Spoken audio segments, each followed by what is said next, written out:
Welcome to the latest episode of Lo-Fi Travel.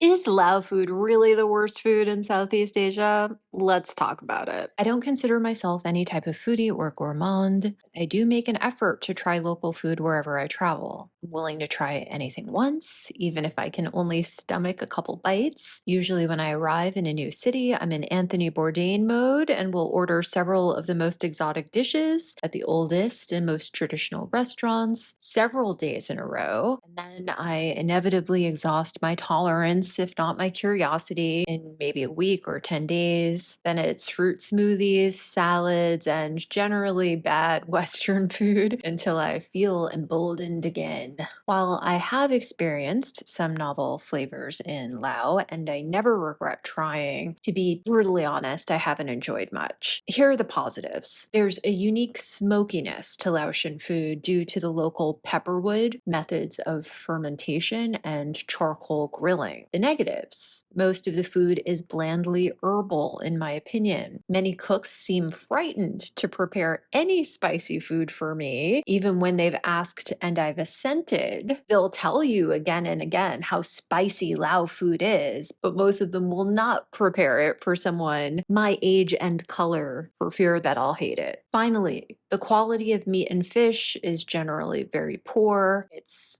a poor country, and I'm pretty concerned about the toxicity of the river seafood. Maybe it's just diner's remorse for the money I've spent, but I decided to document everything local I ate in Laos. Most of these categories are straightforward, the only exception being loaned dishes. Loaned, I'm using in the linguistic sense, fusion food that was once foreign but has been wholly incorporated into the local food language for at least a couple decades, as opposed to imitation or real foreign cuisine, which there's a lot of in Laos, particularly French, pseudo-French. Within these groups, I'm ranking from least to most enjoyed by yours truly. That's it. What I like is obviously completely arbitrary, but I thought it might be interesting for you to see. So, most important category first: Laotian food. The dish I liked least: fermented bamboo paste. This is an absolute classic, and I just don't love the taste. It's obviously sour, but in a sweaty, almost body odor smelling kind of way,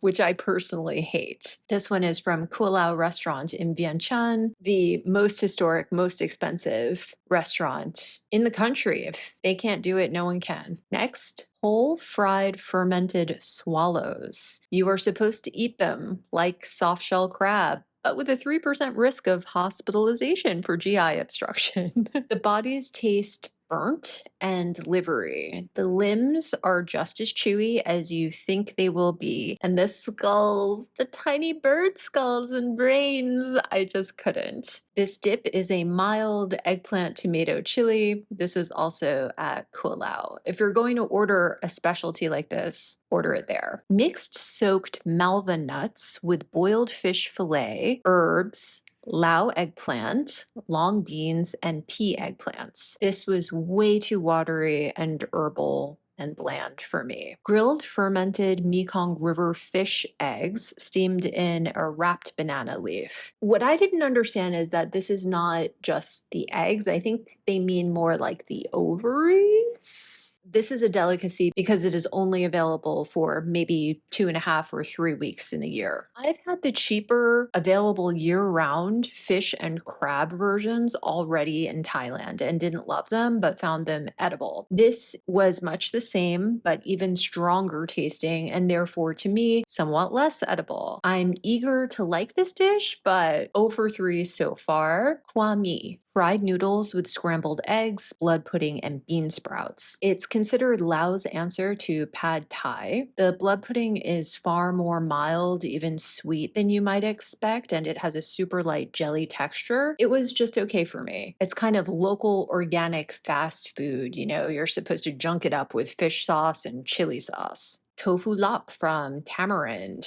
This was so boring. Lap ped, or the minced duck lap. Lap is considered Laos national dish. It's minced meat with a mix of herbs, as a salad. The duck lap is the most famous version, but you can get it with anything. I don't particularly love the herbal taste of lao lap, spicy or not. I think I disliked this particular lap because of the low quality duck meat used. There was lots of skin and gristle and fat in here. I'm open to giving duck lap another shot. This is a bad picture, sorry. A little out of focus. This is Mekong fish lap. It was my favorite so far, though again, I'm pretty sure lap is just not my thing. These were a big surprise to me. Steamed wasps, aka Asian giant hornet larvae, steamed in their own hive. They were surprisingly mild, tasty even, when dipped in straight salt and pepper, no sauces. I would actually eat these again. I would eat them prepared in any number of ways, I think. Fresh bamboo with pork and fish sauce. This was so tasty. Puff rice crackers. The plain ones are great in soup, but I really enjoy the dessert versions, drizzled with caramelized condensed milk and topped with cashews and raisins. Rice cakes are an absolutely tasteless food for the elderly in the US, while in Laos, they are a blank canvas for creativity. I've even had a high-end version with chocolate and candied butterfly pea flowers. Sticky rice patties on a stick, dipped in egg yolk and soy sauce and grilled. These are super cheap, simple, and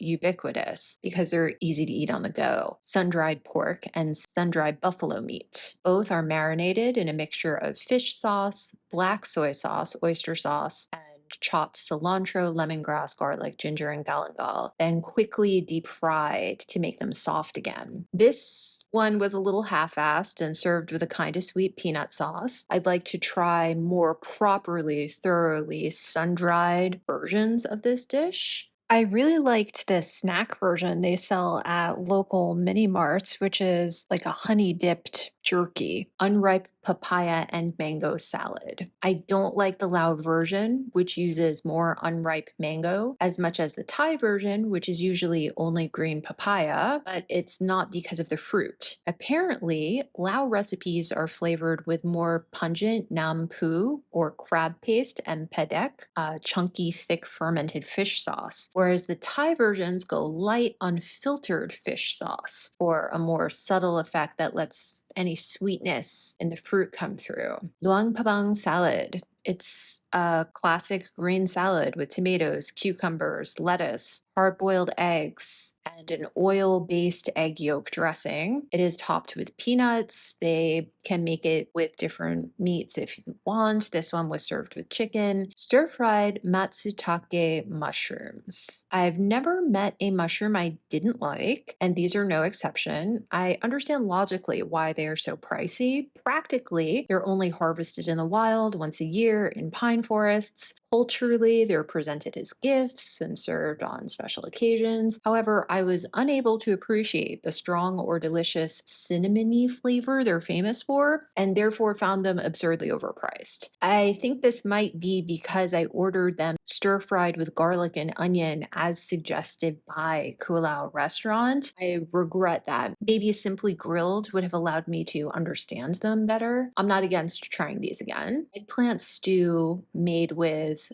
Lao pepperwood. I usually get it with beef, which is not beef, it's water buffalo, but it's also made with chicken or fish. The smokiness and heat of the local pepperwood makes this dish. It tastes very strongly like black pepper. I found they used better, fresher pepperwood in Luang Prabang than in Vientiane. Not sure why that is. Horse urine egg salad with minced pork, mushroom, onion, snake beans, red and green chili. These are the pink-shelled Lao version of the Chinese thousand-year or century preserved eggs, as we call them in English. However, as you can see, these particular century eggs are a little young, with the center of the yolks still yellow. In Lao and Thai, they are called horse urine eggs because of their ammonia odor, but there's no actual urine of any species involved. Century eggs are one of the scariest Asian foods, I think, for Westerners. What is scarier than eating a rotten egg? but they actually have a mild taste and are very easy to eat. If you like shrink wrapped mini mart soy sauce soaked hard boiled eggs, these are the elevated version. I think a good analogy would be eating cheap ice cream your whole life. I don't know, Turkey Hill. And then one day, decades later, tasting Ben and Jerry's and realizing that's what it should have always been. Green Pepper's signature dish, green peppers stuffed with glass noodles, minced pork, and shrimp. Deep fried Mekong River weed with salt and sesame seeds, and jiao bang, Lao's answer to ketchup. Fish sauce, palm sugar, dried chili, garlic shallots, and tamarind paste. It's delicious, fantastic beer snack. This picture is from Tam Nak Lao, but you can buy it anywhere. The famous herbal luang pabang pork sausage. I'm very picky about sausage. I generally dislike pork. I did not expect to like this, but this snack plate at Tam Nak Lao is so good. I'm honestly afraid to eat the sausage anywhere else now. Tamarind sauce over hard-boiled eggs at Yo-Yo's Cafe Vientiane, hingai, or barbecue chicken. It's all in the rub and the thyme marinating. The magic combo in the Lao version is oyster sauce and black pepper, but as in any other BBQ culture, secret sauces and a competitive spirit make some chickens exponentially better than others. Mi kati, or maybe cow poon, not sure. Apparently, cow poon is made differently in different regions. This is at Tam Nak Lao in Vientiane. It's a coconut milk and red curry paste soup with rice noodles, minced pork, veggies, and herbs.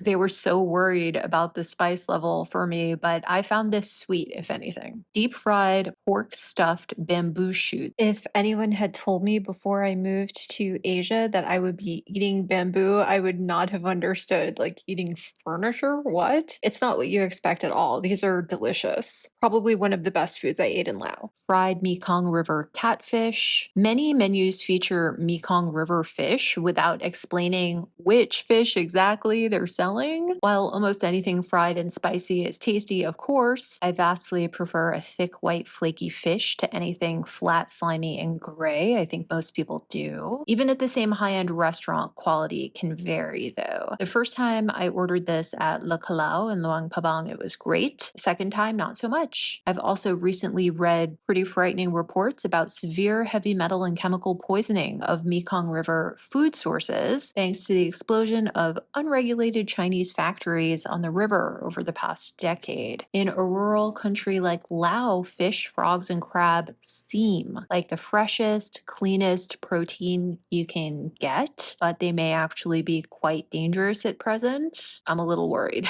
Loaned dishes. These are various deep fried sandwiches. It's hard to say whether these arrived with the French or the Americans, but these days, ham and cheese is just one potential filling. I unwittingly tried imitation crab and spam with mayo, which sounds way more disgusting than it tasted. I also had a pizza, maybe pizza flavor, one with tomato sauce and olives. This is the Lao version of Vietnamese pho, and frankly is not much different from the original. The Lao version features the locally famous Ben Na Nu handmade noodles and water buffalo meat. Vietnamese immigrants first came to Laos in substantial numbers as French colonial administrators. One of France's strategies for maintaining control in their colonies was to move native trainees from different colonies to govern each other. For example, Indians from Pondicherry became police and administrators in Vietnam, Vietnamese became police and administrators in Laos, and so forth. Laotian frogs are allegedly scrawnier than French frogs. Maybe I just haven't had the meatiest French frogs in my life because I didn't notice. But in Laos, this is not high-end food. You can buy them from street vendors, and the street vendors will stuff them with all kinds of spicy mincemeat and vegetables. I chose to eat them prepared in the more classically French way, garlic sauce.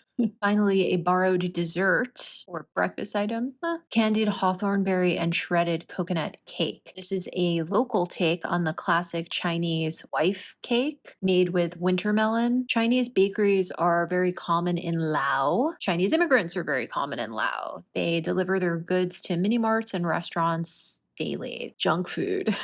Lao does not have 7-Eleven, but they have Family Mart, Jiffy, and many locally run convenience stores. Whenever I see really young novices excitedly but worriedly spending their alms at the mini mart, I ignore them until they get to the checkout and then pay for them. I don't, as a rule, I made an exception for this post, obviously, photograph them or talk to them. Foreign adults should not be interacting with child monks, in my opinion. I just know these kids usually eat plain free rice all day at the temple. They almost all come from pretty poor families that they don't see for years on end. So I'm happy to be motherly for 30 seconds and buy them a little treat. Crispy sun-dried fish. They generally call these sweet fish, but they're not sweet. If potato chips were pure protein, it would be this. I don't like it, but I get it. Crispy luang prabang mushrooms. They have a strong charcoal taste and slight bitterness to them. Eating these, it occurred to me that local snacks may be one of the reasons there are far fewer obese people in Laos.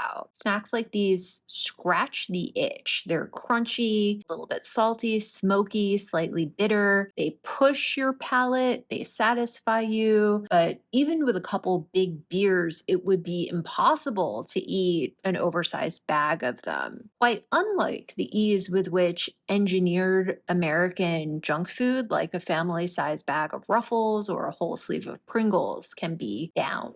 Lang Pabang buffalo skin chips taste exactly like the pork rinds we eat in the US. Sun-dried chilies, 3 types, fried. If someone had told me before I spent a few years in Asia that this would be a not too spicy beer snack for me, I would never have believed them. But 4 years on, this is not too spicy for me. These are funny. Boat noodle flavor potato chips. They are from the Thai Lay's subsidiary, which is the Willy Wonka factory of wacky Asian potato chip flavors. I've only seen this flavor in Laos. Then again, I was never looking elsewhere. Salted bamboo chips. These only seem to be a thing at Tamarind restaurant in Luang Prabang, which is sad because they are so delicious. And my last snack, crispy mixed mushrooms with chili and kaffir lime leaves. These are a personal favorite. Sweets.